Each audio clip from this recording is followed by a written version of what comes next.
नमस्कार जी सभी को। परम पूज्य परमात्मा एक मानव धर्म के संस्थापक महान त्यागी बाबा जुमदेव जी का आज 3 अक्टूबर 2022 को 26वीं पुण्यतिथि के अवसर पर भावपूर्ण श्रद्धांजलि अर्पित कर उनके महान कार्यों की चर्चा करते हैं और जानते हैं कि हम सबके सद्गुरु बाबा जुमदेव जी का नाम महान त्यागी बाबा जुमदेव जी कैसे पड़ा। बाबा ने मानव के दुख दूर करने के लिए 1946 में भगवान बाबा हनुमान जी का आशीर्वाद प्राप्त करके अपने परिवार एवं हम सभी को भूत बाधाओं से मुक्त करने का कार्य प्रारंभ किया। लेकिन फिर भी मानव के दुख पूरी तरह से नष्ट नहीं हुए, इसलिए बाबा ने 1948 तक 1.25 साल तक लगातार त्याग करके एक भगवान की प्राप्ति की। तब से परमेश्वर के प्रति मनुष्यों को जगाने का कार्य किया।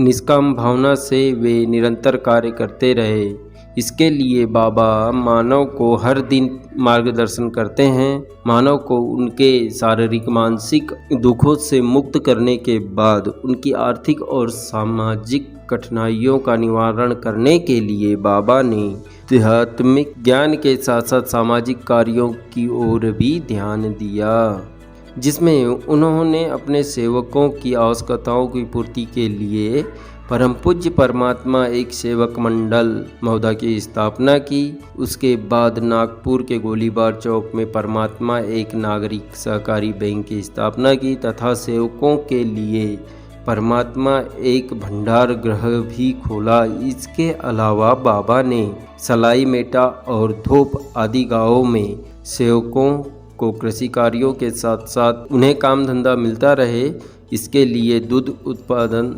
संस्थान की स्थापना भी की। यह सब कार्य करते समय आध्यात्मिक विषय पर अधिक जोर देकर बाबा ने 1947 से 1984 तक लगातार करीब 37 सालों तक निष्काम भावना से मानव जागृति के कार्य किए। आज भी यह कार्य निरंतर चल रहे हैं। इसके लिए उन्होंने गांव-गांव, बस्ती-बस्ती, धूप, गर्मी, बारिश, ठंड दिनों की परवाह न करते हुए भी पैदल तो कभी बैलगाड़ी, कभी बस, कभी छकड़ा, जो भी साधन मिलता उससे यात्रा की। इस यात्रा में आने वाले खर्च को वह स्वयं वहन करते थे। किसी से भी वे गुरु कृपा नहीं लेते थे। वे कहते थे कि मैंने भगवंत प्राप्ति की है, इसलिए लोगों ने मुफ्त में भोजन कराया, ऐसा मोह कभी भी होने नहीं दिया।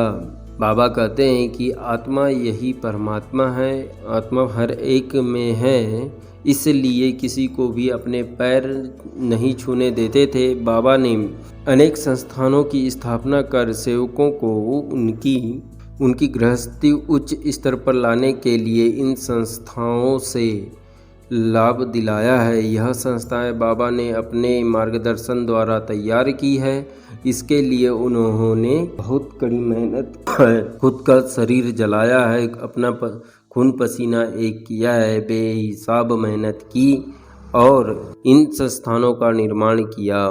बाबा आगे स्वयं के परिश्रम का फल समझकर भी उन्होंने इसके बदले में कुछ भी नहीं लिया। इन संस्थाओं से होने वाले लाभ का कभी ही स्वयं के लिए उपयोग नहीं किया। उन्होंने इन संस्थाओं की ओर से कदापि चाय तक की ओर से नहीं ली। इतना ही नहीं, समर्थ बाबा जुमदेव जी ने अपने सभी सेवकों को आत्मनिर्भर जीवन जीने के लिए सिखाया है। उनके आचरण में स्वयं जैसा त्याग निर्माण किया है। बाबा ने दिए हुए तत्व शब्द नियमों में व्यवहार से सेवकों के जीवन में त्याग का निर्माण भी हुआ है और इसलिए मंडल द्वारा अस्तित्व में आई सभी संस्थाएं प्रगति पर आज भी हैं।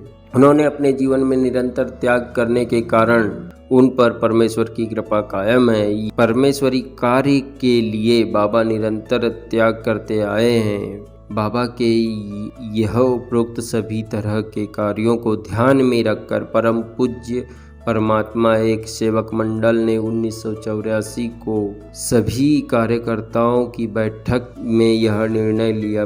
कार्यकर्ताओं की बैठक में महान त्यागी बाबा जुमदेव जी का संबोधन करना चाहिए। यह निर्णय लेकर समस्त सेवकों की ओर से मंडल के कार्यकारिणी ने बाबा को विनम्र विनती करने पर सेवकों की विनती को सम्मान देकर महान त्यागी की उपाधि को स्वीकार किया।